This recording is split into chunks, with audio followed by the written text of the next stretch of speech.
अब है जी बात 2011 की। और 2011 एक ऐसा वर्ल्ड कप जो ना सिर्फ सब कॉन्टिनेंट में वापस लौट रहा था, भारत में लौट रहा था। शायद वो भारत के लिए उम्मीद भी लेकर आ रहा था, क्योंकि 2007 नाकामी का वर्ल्ड कप था। और 2007 से 11 में टीम में बदलाव ज्यादा नहीं हुआ, लेकिन एक जो सबसे बड़ा बदलाव हुआ था वो था भारत का एक नया कप्तान आ चुका था, जिसका नाम था MS धोनी। और इस दरमियान भारत 2007 में वर्ल्ड T20 भी जीत चुका था। तो आज विक्रांत और मैं श्वेता आपको वो कहानी सुनाने वाले हैं जिसकी हर एक मैच में आप मुस्कुरा सकते हैं, आप खुश हो सकते हैं। एक ऐसा मोमेंट आया था पूरे वर्ल्ड कप में जब थोड़े से डाउट्स आए थे, क्योंकि वो कहते हैं ना, दूध का जला छाछ को फूंक फूंक कर पीता है, तो लगा कहीं पुराना वाला अनुभव दोहरा न दिया जाए। लेकिन एक एक करके हम आएंगे उस कहानी तक। लाजवाब वर्ल्ड कप, लेकिन पत्रकार के तौर पर भी हम लोग के ऊपर प्रेशर बहुत ज्यादा था कि होम ग्राउंड पर थे हम भी विक्रांत। पहली बार ऐसा था कि न्यूज टेलीविजन के इतिहास में, जब न्यूज चैनल्स ने क्रिकेट कवर करनी शुरू कर दी थी, तो 24 घंटे न्यूज चैनल्स के इतिहास में पहली बार वर्ल्ड कप हो रहा था। अच्छा, उसमें इतिहास ये था कि ये वर्ल्ड कप दरअसल एशिया को अलॉट हुआ था, जिसमें भारत, पाकिस्तान, बांग्लादेश और श्रीलंका 4 टीमों ने इस वर्ल्ड कप को होस्ट करना था। लेकिन 2009 में जब पाकिस्तान में वो बॉम्ब अटैक हुआ श्रीलंकन प्लेयर्स पे, तो उसके बाद सिक्योरिटी रीजन से पाकिस्तान को आउट कर दिया गया और सिर्फ 3 मुल्कों को यह वर्ल्ड कप आयोजन मिला। भारत फाइनल करता, उसके अलावा बांग्लादेश और श्रीलंका, ये 2 को होस्ट थे। तो जिस स्टेडियम में हम इस समय खड़े हैं, ये मीरपुर, बांग्लादेश के मीरपुर का स्टेडियम है, जहां पर विक्रांत ने आज तक के लिए कवरेज की शुरुआत की थी। हालांकि कवरेज की शुरुआत हम एक तरह से कहें इससे थोड़ा सा पहले हो गई थी, जब विक्रांत ने उस इंडिया बांग्लादेश मुकाबले से पहले इंटरव्यूज तो कई किए थे, लेकिन वो एक इंटरव्यू किया था वीरेंद्र सहवाग के साथ। वीरेंद्र सहवाग के घर गया था मैं, मुझे याद है। और चूंकि 2007 में भारत बांग्लादेश से आ रहा था और 4 साल भारत ने बांग्लादेश से सुना भी बहुत था, तो सीधा सीधा वीरेंद्र सहवाग ने कहा, जी ऐसा है, ये वर्ल्ड कप का ओपनिंग मैच नहीं है। उन्होंने कहा था ये रिवेंज मैच है, हम तो जी बदला लेने जा रहे हैं। एक और इंटरव्यू हुआ था गौतम गंभीर का, जिसमें क्योंकि पूरे मुल्क में ये बात चलती थी कि सचिन का आखिरी वर्ल्ड कप होगा, तो सचिन के लिए वर्ल्ड कप जीते। तो उन्होंने कहा, क्यों, सिर्फ सचिन के लिए क्यों, हम तो हिंदुस्तान के लिए ये वर्ल्ड कप जीतना चाहते हैं। लेकिन बड़ा ड्रामेटिक एक तरह से ये leading up to the world cup था श्वेता। बहुत रेयर होता है कि कोई प्लेइंग क्रिकेटर जो है वो इस तरह की बातों को कर दे, लेकिन वीरेंद्र सहवाग ने खुद नाम दे दिया था बदला, और हम उसी के साथ इस पहले मैच की कवरेज की शुरुआत कर रहे हैं। सही बात है। और मीरपुर, आपने ये मैदान तो दिखा दिया, और इससे ठीक एक रात पहले बंगबंधु स्टेडियम जो ढाका के बीच में है, वहां पर ओपनिंग सेरेमनी हुई। अच्छा, इस वर्ल्ड कप के लिए देख घुमा के वो एक थीम सॉन्ग भी बनाया गया था, जो आज तक पर उन दिनों में हम बजाते थे, और आज भी जब भारत का कोई बड़ा मुकाबला होता है तो उसको बजाते हैं। रूना लैला वहां पर आई थी ओपनिंग सेरेमनी में, लेकिन मैदान में जो हुआ वो शायद बांग्लादेश की टीम ने सोचा नहीं था। वाकई बदला लिया गया। भारत ने दबदबे के साथ शुरुआत की, स्कोर हमारा 300 के पार गया। जो हमारे सारे खिलाड़ी थे वो ऐसे खेल रहे थे जैसे उन्हें ये मालूम हो कि 2007 का वर्ल्ड T20 चैंपियन तो हम हो गए हैं, लेकिन हमें 50 ओवर क्रिकेट का जो वर्ल्ड चैंपियन है वो होना है, क्योंकि असली रुतबा, असली ताज उसी के साथ मिला। और स्टेटमेंट भी थी, 370 रन भारत ने बनाए। वीरेंद्र सहवाग ने, कहते ना, lived up to his words, उन्होंने बनाए 175 रन। और विराट कोहली अपना पहला वर्ल्ड कप का मैच खेलकर 100 रन उन्होंने भी बोर्ड पर लगा दिए। अच्छा, उसके बाद बांग्लादेश की शुरुआत बड़ी तेज, बैटिंग अच्छी की थी उन्होंने। एक वक्त ऐसा आया श्वेता, हम लोग तो मैदान में बैठे थे कि यार कहीं ऐसा ना हो कि आज असंभव दोबारा से हो जाए। खैर, भारत ने कंट्रोल किया और पहला मैच भारत जीत गया। बांग्लादेश के लोग, हालांकि जो उसमें बातचीत कर रहे थे, जो विक्रांत से बात भी कर रहे थे, वहाँ के आम लोग, वो बहुत हेकड़ी में भी बात कर रहे थे। इसीलिए खैर 2 चीज़ें यहाँ पर हो गई थी। आपने यहाँ पर बांग्लादेश को उनकी अच्छी और एक फाइटिंग मुकाबले के बावजूद आपने उन्हीं के मैदान दी थी, उन्हीं के मैदान पर। वर्ल्ड कप का ओपनर था आपके लिए, आपने उसको जीता, आपने पिछली बार का बदला पूरा किया, और आपने पूरे देश का भरोसा हासिल करके उम्मीद और बढ़ा दी। अब भारत की टीम आ चुकी थी अपने मुल्क, क्योंकि यहीं पर भारत ने खेलने थे अगले मुकाबले। अगला मुकाबला बैंगलोर में, कहां, इंग्लैंड के खिलाफ। अच्छा, इंग्लैंड श्वेता उस टाइम पे बहुत मजबूत टीम नहीं थी। आपको सहवाग के रन्स मिल गए, आपको विराट कोहली के रन्स मिल गए, लेकिन मुझे याद है, और प्रैक्टिस मैचेस शायद आप गई थी, जहां पर आखिरी प्रैक्टिस मैच से पहले MS धोनी ने कहा था कि देखिए मेरे पास 2 खिलाड़ी हैं, सुरेश रैना और युवराज सिंह, उनमें से मैं एक को खिला सकता हूं। और उस वक्त उन्होंने कहा था कि मैं सुरेश रैना को खिलाना चाहूंगा, लेकिन he can also bowl। Yes, exactly, उन्होंने यही कहा था। और पॉइंट ये है कि ठीक है, एक खिलाड़ी का कॉन्फिडेंस भी होता है, लेकिन दूसरे खिलाड़ी का कॉन्फिडेंस हिल भी सकता है। और युवराज लेकिन उस टाइम पे थोड़ा सा उनका फॉर्म गिरा भी हुआ था, ये भी हकीकत है। हालांकि किसी को पता नहीं था उस समय कि फॉर्म गिरने की वजह क्या हो सकती है, उनकी सेहत हो सकती है, वो तो वर्ल्ड कप के बाद वो सारी चीज़ें सामने आई। पर यहाँ पर इस टीम में हर एक ऐसा खिलाड़ी था ना जो फाइटर था। अगर उसके सामने कुछ ऐसी चीज़ कही जाती जो उसके पक्ष में नहीं जाती थी, उसे लगता था नहीं, मैं इसे गलत प्रूव करूंगा, और यही हो रहा था। इंग्लैंड के सामने जब युवराज सिंह उतरे उस मैच में, हालांकि वो मैच का नतीजा टाई रहा, युवराज सिंह, सचिन ने 100 भी बनाया, और ये सचिन तेंदुलकर का अंतर्राष्ट्रीय करियर में 98वां 98 100 था, और हर रोज वो 100 बनाते थे, तो हमें लगा वर्ल्ड कप में 100 हो जाएंगे। लेकिन जो आपने कहा 50 रन जो युवराज ने नीचे आकर बनाए, उसने ना सिर्फ युवराज का हौसला बढ़ाया बल्कि टीम को भी मुझे लगता है कि वो कॉन्फिडेंस मिला, क्योंकि धोनी जो चीज ढूंढ रहे थे 4 नंबर 5 नंबर पर, 4 पर तो विराट खेल रहे थे, 5 नंबर पर वो जो ढूंढ रहे थे वो युवराज सिंह की उस पारी ने दे दिया। मैच टाई हो गया, पॉइंट स्प्लिट हो गए, ये भारत ने झटका था।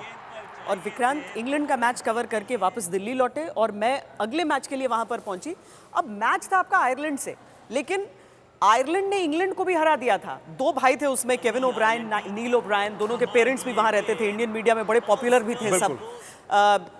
पर इंडियन टीम के सामने जब वो आए 207 रनों पर वो सिमट गए, और यहाँ युवराज सिंह ने फिर 50 जमाया और इंडिया ने आसानी से अपना तीसरा मैच भी जीत लिया। और यहां से जैसे युवराज का ना रीबर्थ, क्यों? क्योंकि युवराज सिंह टूर्नामेंट से पहले काफी शेकी थे, लेकिन इस मैच में 5 विकेटें ली, 50 रन बनाए, पिछले मैच में 50 रन बनाए थे, तो युवराज सिंह दी ऑलराउंडर वो एमएस धोनी के लिए काफी बड़ा हथियार बन गए। और युवराज सिंह क्योंकि लेफ्ट हाथ स्पिन करते थे, और श्वेता उस वर्ल्ड कप की ताकत क्या थी, हर बल्लेबाज गेंद कर लेता था। अब जिस बल्लेबाज को गेंद पकड़ाए वो गेंद कर लेता था। आज तो भाई हमारे कप्तान और कोच कहते हैं ऑलराउंडर नहीं है, उस टीम में तो कप्तानी करना इतना मुश्किल था कि भाई किससे गेंद ना करवाएं, क्योंकि हर कोई गेंद कर लेता, हर कोई गेंद कर लेता। तो भारत के लिए अभी तक का वर्ल्ड कप अच्छा रहा था, हालांकि इंग्लैंड के साथ टाई जरूर था, 2 मैच जीत चुके थे, और चौथा मैच था हमारा नेदरलैंड्स के साथ दिल्ली में।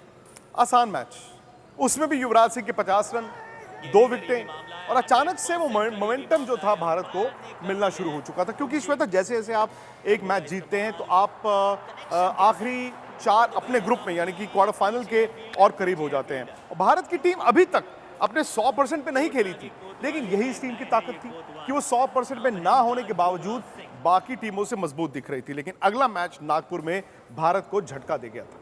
महेंद्र सिंह धोनी के कुछ फैसले थे जिनको लेकर चर्चा बहुत ज्यादा होती थी। वो प्रेस कॉन्फ्रेंसेज में आते थे, बैटिंग के क्रम को लेकर बहुत सारी बातचीत होती थी, चीजें जो वो ट्राई करते थे वो सफल हो जाते थे उसमें। लेकिन एक हम ट्रेडिशनल क्रिकेटिंग फैसलों के हिसाब से देखें तो उनकी चर्चा, कुछ आलोचना भी होती थी, कुछ तारीफ कम होती थी, लेकिन चर्चा बहुत होती थी विक्रांत, क्योंकि वो नई चीज थी। नहीं, और धोनी को अगर आप कप्तानी उस वक्त की देखें तो इर्रेवरेंस थी कि कुछ अलग करते थे और अलग चल भी जाता था। इस मैच में सचिन ने 100 बनाया, सचिन का अगेन ये 99th इंटरनेशनल 100 था। लेकिन जब साउथ अफ्रीका ने चेज कर दिया तो भारत को झटका लगा, क्योंकि इसमें क्या हुआ था, एक वक्त 40 ओवर में भारत ने बनाए थे 268 रन 2 विकेटों के नुकसान पर। यानी कि उस वक्त आपको आखिरी 10 ओवर में 70-80 रन बनाकर कम से कम 350 तक जाना चाहिए था, लेकिन भारत की पारी 296 पर सिमट गई। हम पूरे 50 ओवर भी नहीं खेल पाए और साउथ अफ्रीका आया और भारत को हराकर चला। अब विक्रांत, एक तो ये नतीजा, दूसरा अपनी ही जमीन पर खेलने के अगर फायदे होते हैं तो थोड़े नुकसान भी होते हैं, क्योंकि मीडिया जो है वो पूरी तरीके से उसके बाद धोनी से सवाल पूछने लगा। कैप्टन कूल धोनी पहली बार इतने गुस्से में नजर आए और उन्होंने भारतीय बल्लेबाजों की बैटिंग पर सवाल उठाते हुए कहा था कि मतलब खिलाड़ी जो हैं वो गैलरी के लिए नहीं खेल सकते हैं। लेकिन धोनी के अपने जो बैटिंग ऑर्डर था, उनके अपने बल्लेबाजी क्रम पर, उनके रन नहीं बन रहे, सारी चीजों पर बहुत सारे सवाल भी उठने लगे थे। सवाल हो रहे थे, लेकिन अब भारत उस हालात में पहुंच गया था कि भाई आपको सिर्फ अब क्वार्टर फाइनल नहीं जाना है, आपको वर्ल्ड कप जीतना भी है। और आखिरी लीग मुकाबला था वेस्ट इंडीज के खिलाफ। ये ऐतिहासिक मुकाबला था, क्योंकि इतिहास इस मैच को 2 वजहों से याद रखेगा। एक, एमएस धोनी का वो मास्टर स्ट्रोक, एक नहीं 2, उन्होंने रविचंद्रन अश्विन और सुरेश रैना को बचाकर रखा हुआ था, और सीधा क्वार्टर फाइनल से एक मैच पहले यानी कि आखिरी लीग मैच में उन दोनों को अनलीश किया। क्योंकि आने वाले वक्त में सुरेश रैना का एक रोल होने जा रहा था और चेन्नई में जो आखिरी वेस्टइंडीज का मैच था इसी मैदान पर उन्होंने उनको उतारा, अश्विन से नया गेंद कराया और युवराज सिंह ने इस मैच में 100 बनाया था श्वेता। और वो टीवी पर जब हम देख रहे थे तो लगा कि वो उल्टी कर रहे हैं, उनकी तबीयत ठीक नहीं है, बहुत बुरी शायद तरीके से, डिहाइड्रेशन है। हाँ, बहुत बुरी लेकिन अपनी तरीके से किताब में खांस उन्होंने रहे थे। कहानी और बताई। कहानी बाद में और पता चली, लेकिन उस समय युवराज सिंह का वो बैठकर खांसना, किसी को कुछ समझ नहीं आ रहा था क्या हो रहा है, क्या चल रहा है। उस समय सब देख रहे थे कि ऐसा खिलाड़ी जो धुआंधार रन बनाता था, लगातार विकेट लेता था, लेकिन उसके पीछे उनका जो ड्राइविंग फोर्स था वो क्या था, वो एक दर्द था, ये कोई उस समय समझ नहीं सकता। दर्द था और बाद में पता चला कि वो कैंसर निकला। लेकिन भारत की टीम जब लीग मुकाबला जीत गई श्वेता और सीधा पहुंच गई क्वार्टर फाइनल में। लेकिन क्वार्टर फाइनल किसके साथ है? क्वार्टर फाइनल है 99, 2003, 2007, यानी कि 3 बार लगातार वर्ल्ड चैंपियन ऑस्ट्रेलिया के साथ। और यह मुकाबला था अहमदाबाद में। एक तो ऑस्ट्रेलिया जैसी टीम सामने और दूसरा बल्लेबाजी करने के लिए पहले ऑस्ट्रेलिया की टीम उतरी। रिकी पॉन्टिंग ने धुआंधार एक शतक लगा दिया। विक्रांत, उस समय तक थोड़े हाथ पांव ठंडे हो रहे ऑस्ट्रेलिया थे। 260 बोर्ड पर लगा चुका था और उस जमाने में कहते थे कि रन ऑन द बोर्ड, मतलब बोर्ड पर जो रन लगाएगा एडवांटेज उसको होगा। और चूंकि आप ये मुकाबला गर्मी आ रही थी तो ओस भी बहुत ज्यादा नहीं थी, तो ऐसा नहीं था कि भारत अगर दूसरा बैटिंग करने आ रहा तो भारत को एडवांटेज था। दरअसल बोर्ड पर 260 रन बहुत ज्यादा थे। तेंदुलकर का अर्धशतक था, गौतम गंभीर का अर्धशतक था, लेकिन इस मैच में एक नया हीरो बनकर आया। वो हीरो जिसका रोल बहुत बड़ा नहीं था, लेकिन शायद उसने काम ऐसा किया कि भारत को वो सीधे सेमीफाइनल में। सचिन तेंदुलकर ने कहा भी था पहले, हम सुरेश रैना की बात कर रहे हैं। अब देखिए, ये भी एक त्रासदी है कि युवराज सिंह और सुरेश रैना कहते हैं कि एक ही पोजीशन के लिए लड़ाई लड़ रहे थे, लेकिन उन दोनों की साझेदारी ने इस मैच को जिताया था। रन अगर आप वैसे सिर्फ स्कोर याद करें तो केवल 34 रन थे सुरेश रैना के, लेकिन जिस अंदाज में उन्होंने युवराज सिंह को दूसरे छोर से सपोर्ट किया और वो जो पार्टनरशिप के कुल रन थे, क्योंकि युवराज तो एक बार फिर उन्होंने 50 पार किया, उनका फिर से हाफ सेंचुरी, और अगर एक विकेट गिर जाता भारत मैच हार सकता था। इन पर दोनों ये ने नहीं हुआ। और इन दोनों ने मैच खत्म किया। और जैसे ही भारत ने वर्ल्ड चैंपियन को वर्ल्ड कप से बाहर किया और हमें यह पता चला कि सेमीफाइनल भारत का मोहाली में पाकिस्तान के खिलाफ है, तो आप अंदाजा लगाइए उस वक्त भारत में क्या माहौल होगा। ऑस्ट्रेलिया को हमने हरा दिया है, लेकिन सामने कौन है? सामने पाकिस्तान है और ये सेमीफाइनल मोहाली में। तो सबसे पहले तो ये हुआ कि श्वेता ने अपनी टिकट कटाई और ये मोहाली रवाना हो गई, लेकिन मुझे सारी जिम्मा जो था वो स्टूडियो का मिला। अपना होम ग्राउंड होने के बावजूद विक्रांत रहे क्योंकि दिल्ली, मैं वहां पर टिकट्स का प्रेशर हैंडल नहीं कर सकता था। मोहाली तो आप पहुंच गई श्वेता, टीमें भी पहुंच गई, लेकिन असली गोल तो मुंबई जाना था, लेकिन रास्ता वाया मोहाली था। पाकिस्तान सुपर कॉन्फिडेंट था। देखिए, जब इंडिया पाकिस्तान की सीरीज भी जब बहाल हुई थी और पाकिस्तान की टीम आई थी मोहाली उन लोगों के लिए बड़ा स्पेशल रहता था। एक तो भाषा, आप पंजाबी बोल रहे हैं, लोगों से अपनापन खूब मिलता था। तो यहाँ पर भी बड़े रिलैक्स, शोएब अख्तर बिल्कुल अपने स्वैग में घूमते हुए, उन्हें लग रहा था कि अब तो बस मुंबई का टिकट कटाना है। और इनफैक्ट हरभजन सिंह से तो उन्होंने कहा भी था ना विक्रांत कि मुझे फाइनल की टिकटें दे देना। तो हरभजन ने कहा कि फाइनल की टिकटें? तो उन्होंने कहा हाँ, ये मैच तो हम जीत जाएंगे, फाइनल में यार मेरे कुछ दोस्त आ रहे हैं मुंबई में, तो वो टिकटें चाहिए होंगी। तो हरभजन सिंह तो इस किस्से को ना सिर्फ हमें याद करा के सुनाते हैं, बल्कि जब भी उनको शोएब अख्तर देखते हैं तो उनको भी सुनाया जाता है। लेकिन श्वेता ये बताइए कि उस टाइम पे माहौल क्या था, क्योंकि दोनों मुल्कों के प्रधानमंत्री आ रहे थे और मुझे याद है कि जो 5,000 रुपए की टिकट थी वो 50,000 में उस वक्त, और जो 25,000 की टिकट थी वो 1.5 लाख रुपए की। सारी फ्लाइटें जो थी वो बुक थी, होटल सारे और बुक थे। बिल्कुल। और अभी तक क्या होता था, बायलैटरल सीरीज के लिए पाकिस्तान की टीम जैसे वहां आती थी तो मार्केट में घूमा करती थी। अभी सिक्योरिटी बहुत ज्यादा थी, क्योंकि पाकिस्तान और भारत के बीच एक कूटनीतिक मुलाकात का मौका भी हो जाता है, तो उसके हिसाब से भी यहाँ पर बहुत सिक्योरिटी चल रही थी। लोगों में कोई डाउट नहीं था, इंडियंस खासकर, जिस तरह का परफॉर्मेंस चल रहा था, युवराज सिंह का होम ग्राउंड वहां पर, तो सबको लग रहा था कि जो अभी तक उनका रन रहा है इसमें कुछ वैसा ही वो करेंगे। लेकिन पर्सनली विक्रांत, मुझे बड़ा डर लगता है जब भी इंडिया पाकिस्तान का मैच होना है। मालूम होता है कि आप जीत जाएंगे, फिर भी आपको डर लगता है। आप एक एक जो उसका गेंद होती है या एक एक जो रन होता है, उसके समय आपकी सांसें रुकती रहती हैं। ये भी वैसा ही मैच था। और खिलाड़ी तो जिस दिन मैच की सुबह उठे होंगे और चूंकि सुरक्षा के लिए उनको आई थिंक वक्त से पहले स्टेडियम में जाना पड़ गया और बाद में पता चला कि उनको शायद खाना भी नहीं मिला था और खाना भी बड़ा लेट मिला। खाने को लेके बड़ा वहाँ पर कंट्रोवर्सी हुई थी कि जो कुछ स्टील सैंडविचेस इस तरह की चीज़ें हुई थी कि जो उन्हें ताकत वाली चीज़ें चाहिए थी। सुरेश रैना से मैंने बात की, उन्होंने कहा कि मैं बॉर्डर फिल्म देख रहा हूँ।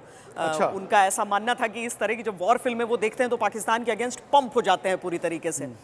तो इस सारे माहौल के बीच, हालांकि जब आप उनसे कैमरे पे बात करते हैं सबसे खिलाड़ियों से, वो कहते हैं कि it's just another match. Press conference में भी यही कहा गया था। बट वो जस्ट अनदर गेम नहीं था। मुझे याद है कि श्वेता अगर मोहाली में थी, आपने जहां पर भी वो मैच देखा होगा टेलीविजन के सामने या मैदान में, तो वो दबाव आपने भी महसूस किया होगा। मैं स्टूडियो में था और कपिल देव, सौरव गांगुली, मोहम्मद अजरुद्दीन, मदन लाल, ये सारे उस वक्त स्टूडियो में थे, लेकिन हर किसी के चेहरे पर पसीना था और किसी को पता नहीं था कि इस मैच में क्या होगा। बट दबाव भारत ने बेहतर हैंडल किया। सचिन तेंदुलकर ने वो रन बनाए, हालांकि उनके कैच छूटे, लेकिन ये एक बड़े प्लेयर की निशानी भी होती है। जब आपका दिन अच्छा ना जा रहा हो तो आप अपनी ईगो को चैलेंज नहीं करते, आप दुनिया को ये प्रूव करने की कोशिश नहीं करते कि मैं अच्छा दिखना चाहिए। Sachin wanted to look ugly but get those runs. और कहते हैं ना, फॉर्चून फेवर्स द ब्रेव, यानी कि जो किस्मत है वो भी जो बहादुर है उन्हीं का साथ देती है। सचिन तेंदुलकर के कैचेस ड्रॉप हो रहे थे और बड़े आसान से कैचेस ड्रॉप हो रहे थे, जिसकी वजह से पाकिस्तान में खूब हंगामा भी बाद में मचा था। 85 रन सचिन तेंदुलकर ने बनाए, इसमें भी सुरेश रैना का बहुत बड़ा योगदान था। साथ में दूसरे छोर पर 38 रन बहुत ज़रूरी उन्होंने जो उस समय थे वो बनाए थे। युवराज सिंह इकलौता मैच था ये पूरे वर्ल्ड कप का जहां वो 0 पर आउट हो गए थे। वो 0 पर आउट हो गए। भारत ने बनाए 260। अब 260 उस वक्त वर्ल्ड कप सेमीफाइनल में कम स्कोर नहीं था, लेकिन पाकिस्तान ने शुरुआत बड़ी अच्छी की। मैदान में पिन ड्रॉप साइलेंस था और मुझे याद है कि मैं दफ्तर से नीचे चला गया, इतनी टेंशन थी श्वेता कि मैं नीचे चला गया और सड़कें तो खाली थी, बिल्कुल कोई आवाज़ नहीं। मैं सड़क पर पैदल ऐसे चल रहा हूँ, शाम के 6 साढ़े 6 बजे अचानक से शोर होता है। आपको शोर से पता चल जाता है कि कोई आउट हुआ। थोड़ी देर में थोड़ा और शोर हुआ तो पता चला 2 आउट हो गए। उसके बाद फिर भारत ने पीछे मुड़ के नहीं देखा। एक बल्लेबाज थे जो उनके आउट नहीं हो रहे थे, लेकिन उनका आउट न होना भी फायदा ही कर रहा था। मिसबाउल हक रन तो बना रहे थे, गेंद बहुत सारी उन्होंने ले ली थी। और इसको लेकर बाद में शाहिद अफरीदी की बेटियों ने भी बड़ा कुछ कहा था वहां पर, छोटी छोटी बेटियों ने उनके, जिसको लेकर दूसरा विवाद पाकिस्तान में उस समय हुआ था। लेकिन भारत जीत गया। अब भारत जीत गया है और भारत जा रहा है मुंबई, जहां श्रीलंका पहले ही पहुंच चुका है। क्यों? क्योंकि उन्होंने न्यूजीलैंड को सेमीफाइनल में हरा दिया था। श्रीलंका की टीम उन दिनों में बड़ी मजबूत थी, लेकिन श्रीलंका ने उस मैच में कुछ बदलाव कर दिए, 4 बदलाव फाइनल में, जो कि अपने आप में समझ नहीं आया था। उस मैच से एक रात पहले आपको याद है श्वेता, मैंने और आपने एक शो किया था, क्योंकि उस शो के लिए मैं मुंबई गया था। श्वेता ऑलरेडी मुंबई पहुंच चुकी थी, इन्होंने फाइनल का कवरेज करना था और उसमें हमने कपिल देव हमारे साथ थे, सौरव गांगुली थे और मोहम्मद अजरुद्दीन थे। इन तीनों के साथ हमने, 3 वो कप्तान जिन्होंने वर्ल्ड कप में भारत की कप्तानी की थी, उनके साथ हमने और शो पीछे किया ये वानखेड़े स्टेडियम दिख रहा था। वो और पुलिस जिमखाना ग्राउंड में हमने किया था। वानखेड़े मैदान में अगले दिन क्या होगा, लेकिन ये अजीब सा माहौल होता है। एक तो देखिए, आप भारतीय हैं, क्रिकेट को पसंद करते हैं, ये फॉर ग्रांटेड लिया जाता है, और उसमें वर्ल्ड कप फाइनल हो, दुखदुखी सी लगी रहती थी बिल्कुल। आप तो रात को शायद आपको नींद आ गई होगी, लेकिन मुझे नहीं आई। क्यों? क्योंकि मुझे सुबह सुबह की फ्लाइट लेनी थी और मुझे आना था नोएडा स्टूडियो। लेकिन मैं जब घर पहुंचा, घर से तैयार होकर ऑफिस आया, श्वेता आप बताइए उस वक्त, क्योंकि आप टीम होटल में थी, तो दोनों टीमों के बीच उस फाइनल की सुबह क्या चल रहा था? जब ब्रेकफास्ट के लिए हम वहाँ पर पहुँचे, ऑलमोस्ट एक ही टाइम पर दोनों टीमें आती हैं। इंडियन टीम के सारे खिलाड़ी आपको उस समय एक अलग फोकस के साथ नजर आ रहे हैं। अच्छा। श्रीलंकन टीम अपना एक बड़े टेबल पर वो एक साथ मिलकर ब्रेकफास्ट कर रहे थे, आपस में वो भी हंसी मजाक कर रहे थे, वो भी समझते हैं अब फाइनल। और वो 2007 का फाइनल खेल के आए हुए। हाँ, 2007 का फाइनल खेली हुई टीम थी वो। 2011 में खेलते हुए वो समझ रहे थे इस बात को कि इससे बेहतर मौका नहीं हो सकता है। टेक्निकली होस्ट वो भी थे, भले ही मैदान भारत का हो। वो लोग बहुत कूल, कुमार संगकारा भी सबसे घूम घूम कर बात कर रहे थे। और इंडियन टीम थी वो आराम से अलग अलग टेबल्स पे सब बैठ के ब्रेकफास्ट कर रहे थे, अलग अलग समय पर सब आ रहे थे, लेकिन कहीं पर कॉन्फिडेंस में कमी नहीं दिख रही थी। तो अपनी टीम को देखकर ये विश्वास हो रहा था कि इनका दिमाग पूरी तरीके, हालांकि धोनी को मैंने उस सुबह देखा नहीं था वहाँ पर विक्रांत, उसके बाद भी कभी बात नहीं हुई, लेकिन मुझे लगता है कि हो सकता है उन्होंने रूम में ब्रेकफास्ट किया हो। लेकिन जो भी हो, इंडियन टीम चैंपियन की तरह अपनी बॉडी लैंग्वेज में भी दिख दरअसल रही थी। पूरे वर्ल्ड कप में भारत ने एक ही मुकाबला ऐसा खेला था जिसमें वो अपने 100% एबिलिटी पे खेले। बाकी मैचों में भारत 60, 70, 80, 90 पे भी क्रूज करता रहा क्योंकि टीम बहुत जबरदस्त थी। अगर वो भारत की टीम 2011 वर्ल्ड कप नहीं जीती, वो मुझे लगता है कि एक शॉकिंग रिजल्ट होता क्योंकि इट वाज अ गिवन और दबाव भारत पे बहुत ज्यादा था। भारत के पास तजुर्बा भी था, कुछ युवा खिलाड़ी भी थे और कप्तान ने अपना जो बेस्ट था वो आखिरी दिन के लिए बचा के रखा हुआ था। लेकिन जब यहाँ पर दोनों टीमें पहुंची थी वानखेड़े के मैदान में टॉस के लिए, तो पहला सवाल उस टॉस को लेकर खड़ा हुआ था। 2 बार हुआ था टॉस। 2 बार नहीं, संगकारा का कॉल, आप क्या करेंगे जब आप टॉस जीतेंगे उसके बाद, इसको लेकर बड़ा मुझे याद है कि आपके पहले शो में भी इस चीज़ पर बहस होती रही। पर उस समय जब उनके कप्तान के एटीट्यूड को देखकर ये लग गया था कि शायद अगर आप गलत तरीके भी चुनने के लिए तैयार हो जाते हैं एक टॉस जैसी चीज़ के लिए, मतलब प्रेशर कहीं पर आपके ऊपर है। जब उन्होंने 4 चेंजेस कर दिए थे तो ये साफ था कि वो कुछ अलग करना चाहते हैं और कहते हैं कि फाइनल जैसा बड़ा मुकाबला आप कुछ अलग ना करने की कोशिश करें। बट श्रीलंका ने बोर्ड पर 274 रन लगा दिए जो अब तक किसी भी वर्ल्ड कप फाइनल में सबसे ज्यादा रन थे। महिला जयवर्धने 100 बना चुके थे और उसके बाद श्वेता मैदान में थी और मैंने सुना है कि पिन ड्रॉप साइलेंस थी जब भारत की 2 विकेटें गिर गई 31 रनों पे। सचिन तेंदुलकर जिनसे हम उम्मीद कर रहे थे अपना 100 बनाएंगे, मुंबई में बनाएंगे, वर्ल्ड कप फाइनल में बनाएंगे, वो आउट हुए और वीरेंद्र सहवाग भी आउट हो चुके थे। पर यहाँ गौतम गंभीर थे। हम ये नहीं कह सकते कि पूरे ऑडियंस को इस बात का आश्वासन था। आश्वासन अगर था तो युवराज सिंह को लेकर था सबको, बिल्कुल कि युवराज आएंगे और यहाँ से टीम की नैया पार लगा देंगे, पर युवराज नहीं आए। गौतम गंभीर और विराट कोहली की पार्टनरशिप हुई जी। विराट कोहली ने उस वर्ल्ड कप में 4 नंबर पर खेला और विराट और गौतम की जो पार्टनरशिप थी यूजफुल थी क्योंकि अर्ली जो इंपैक्ट था, जो श्रीलंका को एडवांटेज था, वो उन्होंने नेगेट किया। लेकिन ज्यादा बड़ी हैरानी तब हुई जब 5 नंबर भी युवराज सिंह नहीं आए और सीढ़ियों से नीचे कौन उतरता है? कप्तान MS धोनी। उस समय सबके मन में कुछ न कुछ चला होगा क्योंकि महेंद्र सिंह धोनी ऐसा खेल नहीं दिखा रहे थे कि वो युवराज की जगह वहां पर सीढ़ियों से उतरकर आए, लेकिन सब कुछ बदलने वाला था। लोग सोच रहे थे कि चलो ठीक है, अगर ये आउट भी हो गया तो भी दोनों में से कोई एक तो युवराज सिंह आ जाएगा, पर उसकी जरूरत ही नहीं पड़ी क्योंकि एक तरफ गौतम गंभीर जो उस रिजॉल्व के साथ खेल रहे थे कि मुझे देश के लिए वर्ल्ड कप जीतना है, इकलौते वो थे जैसा आपने कहा जिन्होंने कहा था कि सिर्फ एक खिलाड़ी के नहीं, मैं तो पूरे देश के लिए जीतना चाहूंगा। और दूसरी तरफ थे MS धोनी जिनको इतिहास रचना था। और सिफत है ये गौतम गंभीर की क्योंकि जब भारत ने 2007 वर्ल्ड T20 फाइनल में पाकिस्तान को हराया उसमें भी सबसे ज्यादा रन उनके थे और यहाँ पर भी सबसे ज्यादा रन उनके थे और इन दोनों की जो शतकीय साझेदारी थी वो ये मुकाबला श्रीलंका के खेमे से भारत के खेमे में डाल चुका था। लेकिन गौतम गंभीर एन 100 से 3 रन पहले आउट हो गए और फिर जो लोगों को इंतजार था, कहते हैं ना पोएटिक जस्टिस ये था कि MS धोनी और उनके साथ युवराज सिंह ये विनिंग हिट लगाएं। और श्वेता वो साझेदारी बहुत लंबी नहीं थी लेकिन वो एक तरफा मैच कर चुके थे। पूरे स्टेडियम में ऐसा था जैसे एक लय सी बन गई हो, एक रिदम था।